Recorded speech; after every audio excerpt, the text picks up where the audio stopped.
Como hemos mencionado varias veces, los niños en particular van a ser uno de los grupos de riesgo en situaciones de desastre. Y vamos a dedicar una parte de esta exposición especialmente dirigida a ellos. Sabemos que las situaciones de desastre pueden asustar a los niños, los pueden confundir y hacerlos sentir inseguros, independientemente de si el niño vivió directamente la situación traumática o simplemente la vio por televisión o la ha escuchado contar a los adultos, a los padres, en el colegio, en otros lugares.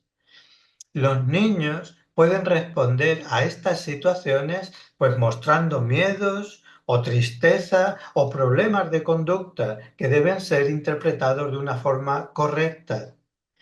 Y es posible que, por ejemplo, los niños más pequeños pues tengan patrones de regresión a comportamientos anteriores que ya habían superado, quizás lo de mojar la cama o tener problemas para dormir o ansiedad o algún otro tipo de emoción que ya habían mostrado la capacidad de regular.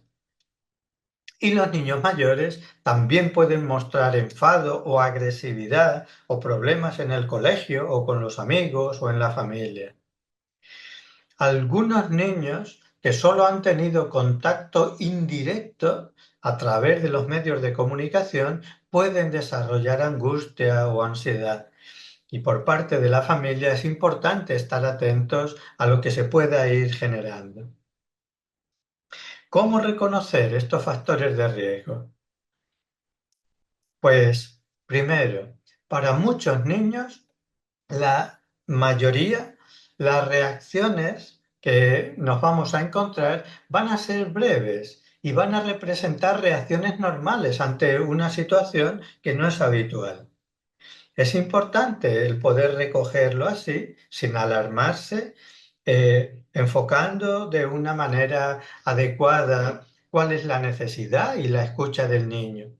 Solo una pequeña proporción de los niños tienen un riesgo más elevado de sufrir algún tipo de trastorno más importante o más duradero. Y sabemos que hay unos cuantos elementos que van a incrementar el riesgo de que algún niño pueda tener alguna afectación más importante. Estos factores de riesgo van a ser, en primer lugar, haber tenido una exposición directa a la situación de desastre, o haber sido evacuado, o haber visto algunas imágenes eh, mm, realmente impresionantes o traumatizantes para ese niño, la muerte de una persona, o el haber presenciado una herida o una situación de peligro o cosas por el estilo. Por supuesto que también va a estar en mayor riesgo aquellos niños que hayan sufrido una pérdida o que estén muy directamente ligados a un tipo de sufrimiento relacionado en la familia o con un amigo o dentro de su grupo. Y el tercer elemento van a ser el haberse visto expuesto a las consecuencias secundarias del desastre, pues tener que cambiar de vivienda, vivir temporalmente en otro sitio, perder a sus amigos o el entorno habitual. Todas estas cosas van a propiciar una mayor vulnerabilidad que, como ya hemos dicho y quiero resaltar, en la mayoría de los casos, los niños que muestren algún tipo de comportamiento o de emoción anómala va a ser temporal y solo en principio en aquellos niños que o bien tengan previamente pues alguna vulnerabilidad especial o que se hayan visto expuestos a una situación de riesgo en particular, van a desarrollar una sintomatología más importante. En el caso de aquellas personas que estuvieron expuestas directamente a una situación de amenaza, puede resultar fácil el que vuelvan imágenes, que haya flashbacks del desastre y que puedan provocar de nuevo, pues que vayan generándose nuevos sentimientos de ansiedad o de tristeza.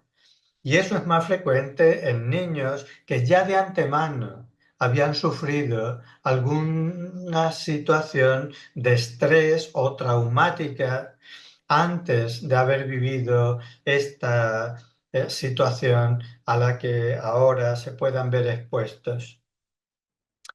La forma en que los niños van a sobrellevar este tipo de situaciones va a guardar mucha relación con la manera en que sus padres y su entorno inmediato la sobrelleven o la vivan.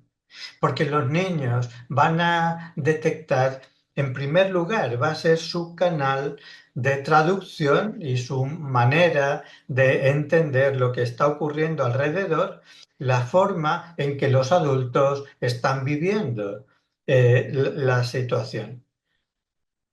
Por eso, los padres, los adultos en general, pueden hacer que las situaciones de desastre sean menos traumáticas para los niños si ellos mismos tienen la capacidad de manejar sus propios sentimientos y de elaborar planes adaptativos a la hora de afrontar la situación. Si tuviéramos que enumerar aquellas formas más importantes de cubrir las necesidades emocionales de los niños, a lo que nos tendríamos que referir es a lo siguiente. En primer lugar, los adultos que van a ser la manera inmediata que, como decimos, va a tener el niño para traducir su propia realidad. Los adultos, digo, pueden y deben alentar a los niños, a los adolescentes, a compartir sus pensamientos, sus sentimientos, aclarar los malentendidos que el niño pueda tener sobre los riesgos o los peligros que se pueden seguir desarrollando, escuchar con atención cuáles son sus preocupaciones y responder a sus preguntas a través de la escucha y de cierta sensación de serenidad o de calma. Es muy importante escuchar lo que dice el niño, aunque sea algo poco elaborado, aunque sea algo muy simple, pero esa es su preocupación o eso es lo que no entiende. Entonces, aquellas preguntas sobre la situación, aquello que el niño no acaba de entender, debe ser contestado o debe ser explicado de una forma sencilla, de una manera que el niño lo pueda recoger. De nuevo, todos los niños no son iguales y por supuesto que unos necesitan más y otros menos información y es el criterio del adulto el que va a determinar qué grado o qué nivel de información es el que va a necesitar su hijo o este niño que está reclamando atención. Cuando los niños no encuentran la manera de manifestar lo que llevan dentro, no encuentran las palabras, esto es fácil que ocurra, no tienen los conceptos o la manera que les permite eh, mm, sencillamente relatar qué es lo que están sintiendo. Entonces se puede recurrir a proponerles que hagan un dibujo, por ejemplo, o que cuenten una historia de qué es lo que sucedió o cómo lo han vivido y utilizar material adicional para que el niño pueda mostrar qué es lo que lleva dentro. Y en cualquier caso, en intentar entender cuál es la preocupación o cuál es el miedo que el niño lleva puesto, teniendo en cuenta que los niños ante una situación de desastre van a esperar pues que esa misma situación vuelva a suceder o que alguien cercano pueda sufrir algún daño, alguna herida o que puedan sentir miedo ante quedarse solos o que les separen de su familia, porque su familia tiene que ir a trabajar, a atender una responsabilidad o el trabajo. Entonces, tranquilizar a los niños después de una situación de este tipo se puede hacer de diferentes maneras. Es muy, muy importante el contacto personal. Es lo más tranquilizador que el niño va a recoger. Abrazarlo, acariciarlo, el contacto físico probablemente es el primer elemento de apoyo, de seguridad y de confianza que el niño va a recibir. Como ya hemos mencionado, dar información sobre qué es lo que ha ocurrido y qué es lo que se está haciendo en este momento para garantizar la seguridad, explicar a la medida del entendimiento del niño los planes de recuperación, las acciones que ya se están llevando a cabo, siempre alentando a los niños a explicar qué es lo que ellos sienten, que puedan hablar sobre sus sentimientos. También es importante, en la medida de lo posible, restablecer cuanto antes mejor la rutina cotidiana para ir al colegio, que puedan jugar, las comidas, el descanso, recuperar el ritmo. Esto, tanto los niños como las personas mayores son muy vulnerables a perder los ritmos si ya no hay hora de comida o de levantarse o de ir a la cama, van a tener especial afectación por todas estas cosas. Y también es muy importante el darles tareas a los niños, que se sientan copartícipes, que tengan tareas específicas para ayudar y que ellos sientan que están contribuyendo. Podría ser un niño pequeño y que pase la bayeta por encima de la mesa, o puede ser un niño mayor que pueda realizar una tarea de otro tipo, en la cocina, de limpieza, de orden, etcétera, etcétera. Pero contribuir a restablecer la vida familiar y comunitaria va a ser muy útil y terapéutico para los niños que estén afectados. También es importante comprender que los niños van a reaccionar de una manera muy diversa ante estas situaciones y que si con lo que los adultos o los padres le hacen llegar no es suficiente para eliminar pues el sentimiento de tristeza o de estrés, o las reacciones del niño no acaban de mejorar después de un tiempo prudencial, o si interfieren con su comportamiento en el colegio, con los amigos, con los hermanos, en la familia, entonces puede ser prudente el pensar en solicitar ayuda profesional sin esperar mucho más. Una sugerencia que suelen dar los expertos es la de controlar o la de limitar claramente la exposición a los medios de comunicación, a la televisión o internet, etcétera, porque la cobertura periodística en relación con los desastres puede provocar miedo y confusión y mucha preocupación en los niños.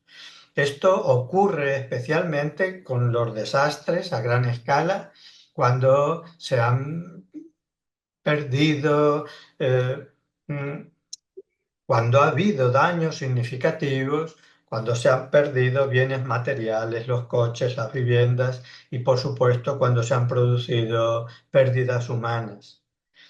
En el caso de los niños más pequeños, cada vez que ven la imagen repetida en la televisión una y otra vez, no tienen la capacidad de interpretar están viendo de forma repetida la misma secuencia y lo que pueden vivir es que cada vez que ven la imagen es que está sucediendo de nuevo otra vez.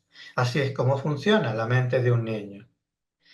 Si los padres dejan que los niños miren la televisión u otros medios de comunicación, lo prudente es que les acompañen y que les expliquen y que fomenten la comunicación y den la traducción de las imágenes o de las explicaciones pertinentes. Y en cualquier caso, es tarea de los padres el poner control y el limitar la exposición a estos medios, no solo de los niños, sino su propia exposición, que a ellos también les va a generar preocupación y que, como ya hemos dicho, van a ser la fuente principal de resonancia a través de la cual los niños van a elaborar su propia respuesta. Sabemos que niños muy pequeños, desde el nacimiento hasta los 2 añitos, por ejemplo, cuando los niños todavía no hablan y atraviesan una situación traumática, aunque no tengan palabras para describir ni para poder explicar sus sentimientos, sin embargo, van a acumular recuerdos o sensaciones o sonidos o el compartir sencillamente las emociones de su entorno, de la mamá, de los hermanos, de los padres, etcétera. Los bebés, por ejemplo, tienen la capacidad de captar ese tipo de situaciones y volverse entonces más irritables, llorar más, perder su armonía o pedir sencillamente que se les recoja o que los abracen. Necesitan realmente el contacto físico y un entorno de cuidado que es su principal nutrición. La mayor influencia para estos niños pequeños, desde recién nacidos hasta los 2 años, van a ser los padres y la manera en que ellos sobrellevan la situación. Y esta es la fuente primordial a través de la cual los bebés van a vivir la situación. Y a medida que los niños vayan creciendo, van a poder exteriorizar algunos de los elementos que han recogido desde el punto de vista traumático en estas etapas, aunque ni siquiera tengan la capacidad de verbalizar o de poner palabras. Los niños que ya son un poquito mayores, en edad preescolar, con frecuencia lo que van a sentirse son indefensos o desamparados ante la naturaleza, ante una situación muy abrumadora.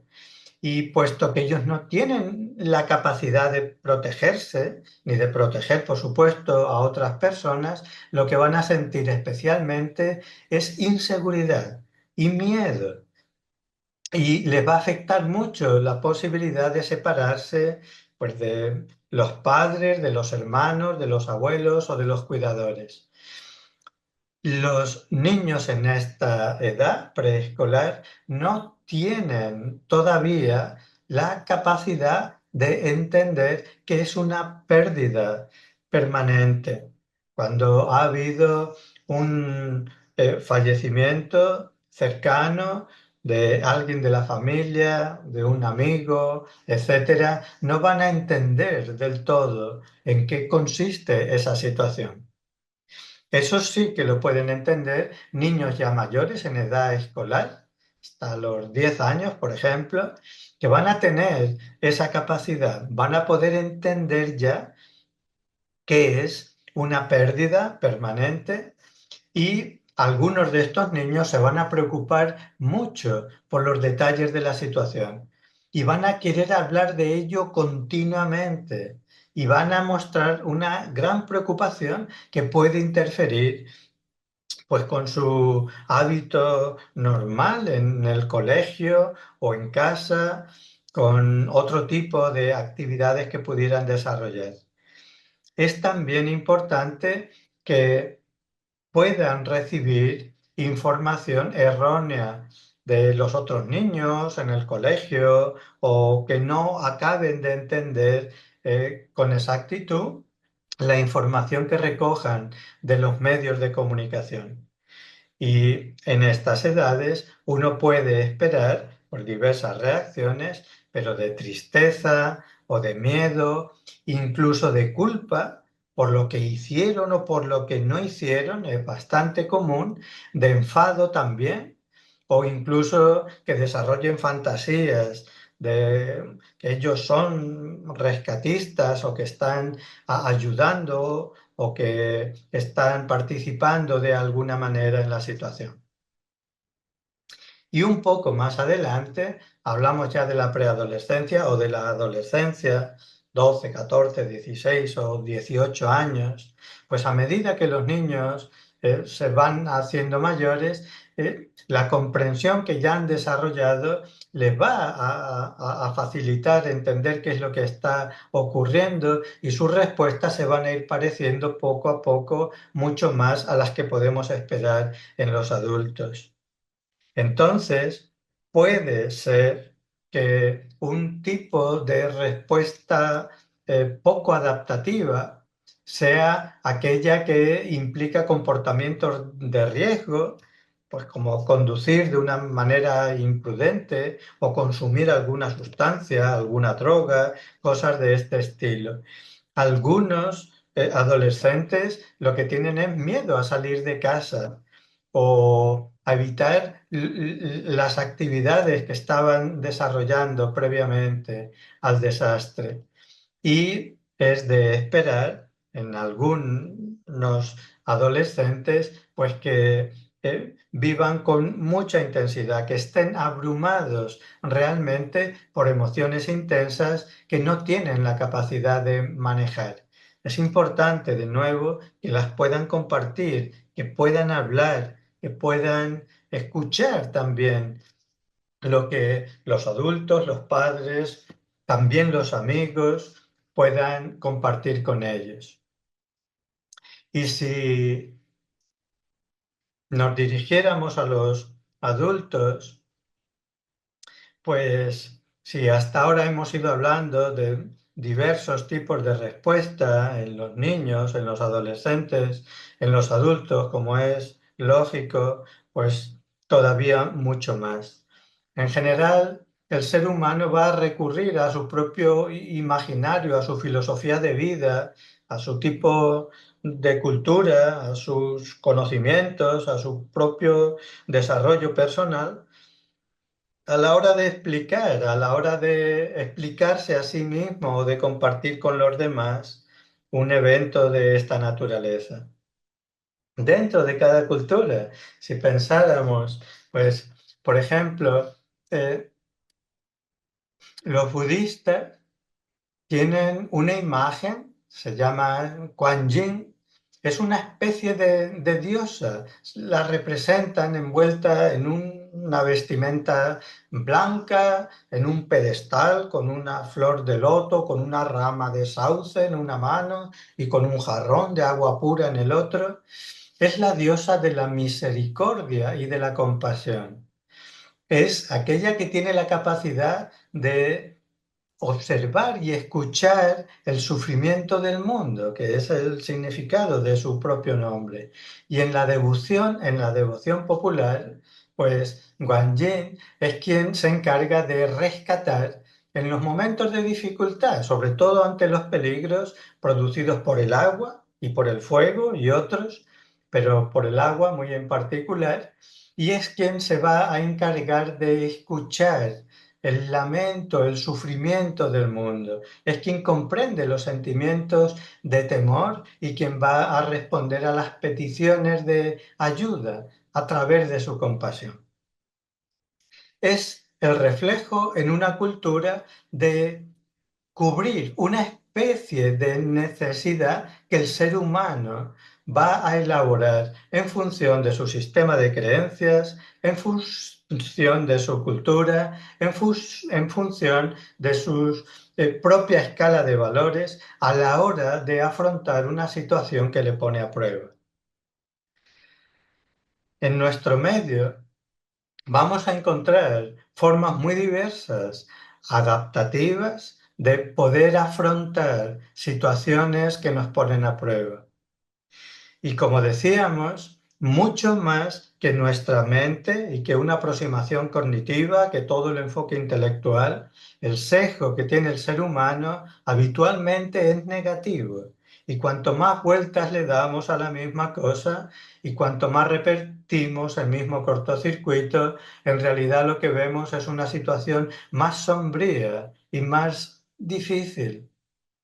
En cambio, en general, para muchas personas, el poder llevar la atención al cuerpo, el aprender alguna técnica de respiración, no desde el pecho, sino desde el abdomen, el poder aprender a sentir las diferentes partes del cuerpo, algún ejercicio sencillo de conciencia corporal, sentir los brazos, las piernas, la espalda, la respiración.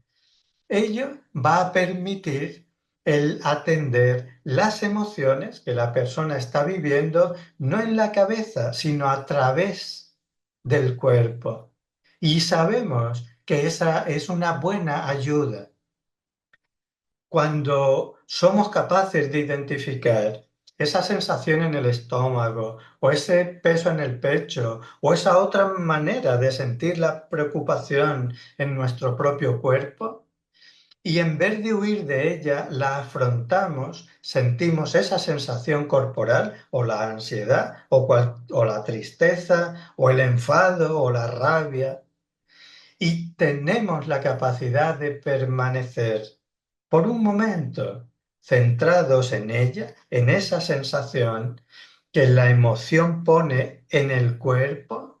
Entonces, al permanecer ahí, usted va a poder comprobar cómo el malestar por minutos o por momentos va a ir tendiendo a ceder.